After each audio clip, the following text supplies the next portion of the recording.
তো গাইজ তোমরা বুঝতেই পারছো এখন আমি রেডি হয়ে গেছি, তো কোথায় যেতে পারি, তো পুরো ভিডিওটা দেখতে থাকো।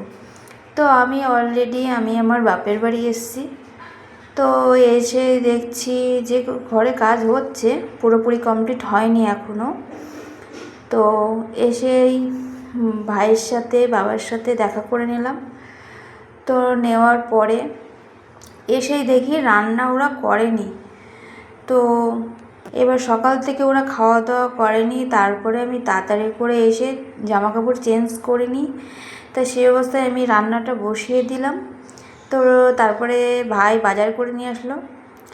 তো ভাই বাজার করে নিয়ে আসার পরে আমি রান্নাটা করে নিলাম। তারপরে প্রীতম বলছে আমার কষা মাংস দিতেই হবে। তো দেওয়ার পরে সন্ধেবেলা এখন ওর ভালো লাগছে না, বাজি ফাটাবে। তো ওর মামা আবার বাজি নিয়ে আসলো, নিয়ে এসে ও আবার ফাটালো। তো তারপরে ওর মনটা একটু ভালো লাগলো, হাসি খুশি। তো তারপরে যেই ভাজি শেষ হয়ে গেছে, এবার আর ভালো লাগছে না। তো একা একা অবশ্যই ভালো লাগে না। তো তোমাদের সঙ্গে আরও গল্প আছে।